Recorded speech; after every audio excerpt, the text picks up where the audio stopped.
योगी आदित्यनाथ, जिनका जन्म 5 जून साल 1972 को उत्तराखंड के पौड़ी गढ़वाल जिले में हुआ।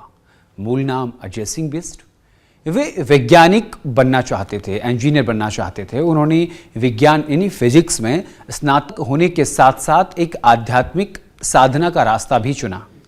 गोरखपुर में प्रसिद्ध गोरखनाथ मठ के पीठाधीश्वर महंत अवैधनाथ के सानिध्य में उन्होंने संन्यास लिया और उनका उपनाम हुआ योगी आदित्यनाथ जी महाराज।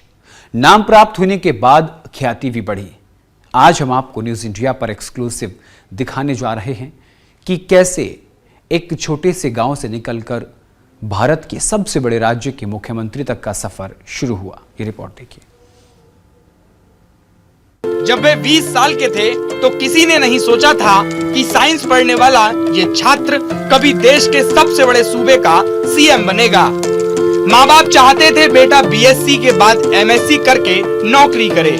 वहीं कॉलेज टाइम में बहनोई चाहते थे कि योगी आदित्यनाथ वामपंथी बने।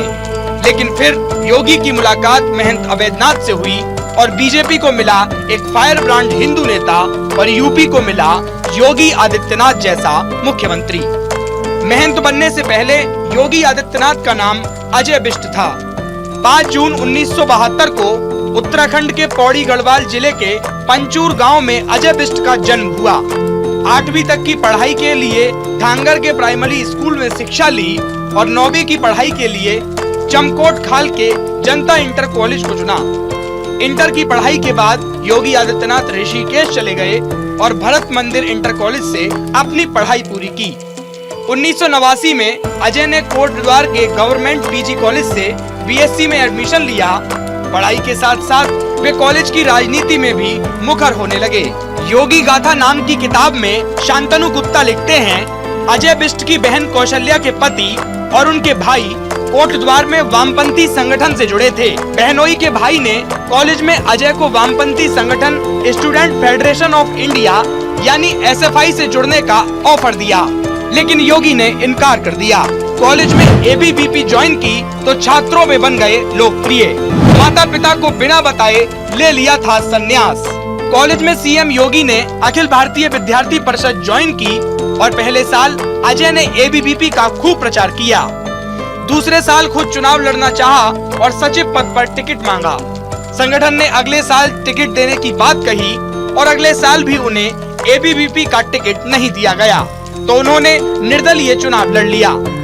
अजय बिष्ट की मां सावित्री देवी चाहती थी कि बेटा भी अपने पिता की तरह सरकारी नौकरी करे, इसीलिए अजय की पढ़ाई में कोई कमी नहीं रखी गई।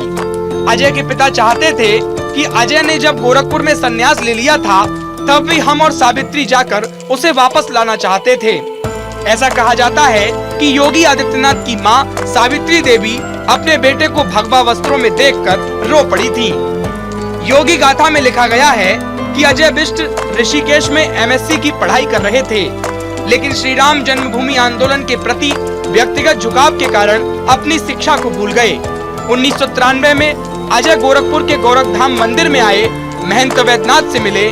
महंत ने अजय की पूरी कहानी सुनी और कहा, तुम एक जन्मजात योगी हो, एक दिन तुम्हारा यहाँ आना निश्चित है। महंत इसके पहले भी 1990 में योगी आदित्यनाथ से मिल चुके थे। मई 1993 में अजय सिंह बिष्ट ने एक बार फिर महंत अवैधनाथ से मुलाकात की। 1 हफ्ते तक रहे और उसके बाद वापस चले गए।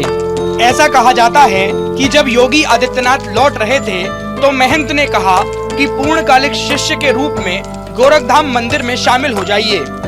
अजय बिना कुछ बोले मन में हजारों सवाल लेकर वापस चले गए। जुलाई 1993 में महंत अवैधनाथ बीमार हुए, उन्हें दिल्ली एम्स में भर्ती कराया गया। जब अजय को जानकारी मिली तो वे भी उन्हें देखने के लिए दिल्ली पहुंचे। इस बार महंत अवैधनाथ ने अजय पर दबाव बनाया और कहा कि मेरी तबीयत ठीक नहीं रहती, मुझे एक योग्य शिष्य की जरूरत है जिसे मैं अपना उत्तराधिकारी घोषित करूं। अगर ऐसा नहीं कर पाया तो हिंदू समुदाय मुझे गलत समझेगा। नवंबर 1993 में अजय घर पर बिना किसी को बताए गोरखपुर चले आए। एक तरफ घर वाले परेशान हो रहे थे और उधर अजय की कठिन तपस्या चल रही थी। 15 फरवरी 1994 को बसंत पंचमी के मौके पर महंत अवैधनाथ ने अजय बिष्ट को नाथ पंथ की दीक्षा दी। गोरखनाथ मठ का उत्तराधिकारी घोषित किया गया, उस 15 फरवरी से अजय सिंह बिष्ट का नाम योगी आदित्यनाथ हो गया। 12 सितंबर 2014 को महंत वैद्यनाथ की मृत्यु के बाद एक पारंपरिक और औपचारिक समारोह के बाद योगी आदित्यनाथ को गोरखधाम मंदिर का पीठाधीश यानी मुख्य पुजारी घोषित किया गया। अजय सिंह बिष्ट से योगी आदित्यनाथ बनने के बाद उन्होंने ही मठ की जिम्मेदारी संभाली।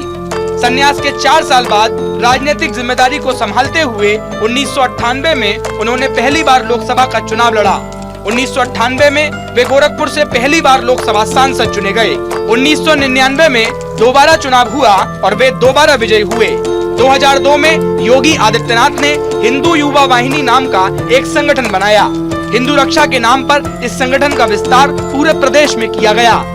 योगी आदित्यनाथ 2004 में तीसरी बार, 2009 में चौथी बार और 2014 में 5वीं बार उसी लोकसभा सीट से सांसद बने।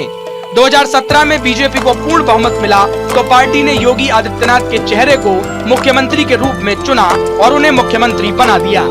योगी आदित्यनाथ ने लोकसभा से इस्तीफा दिया और विधान परिषद की सदस्यता ली।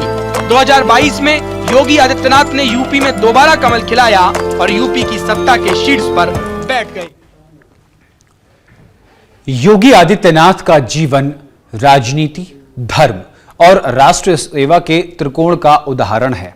वे एक ऐसे नेता हैं जो अनुशासन, स्पष्ट विचारधारा और कठोर प्रशासनिक फैसलों के लिए जाने जाते हैं। उन्होंने उत्तर प्रदेश की छवि को बदलने, कानून व्यवस्था को मजबूत करने और विकास की गति को तेज करने की दिशा में उल्लेखनीय कार्य किए हैं। योगी आदित्यनाथ भारतीय राजनीति में धार्मिक नेतृत्व और आधुनिक प्रशासक का अनोखा संगम है और जीवंत उदाहरण है। तो फिलहाल के लिए मुख्यमंत्री योगी आदित्यनाथ को न्यूज इंडिया परिवार की ओर से जन्मदिन की अनंत अनंत शुभकामनाएं। इस कार्यक्रम में इतना ही। नमस्कार।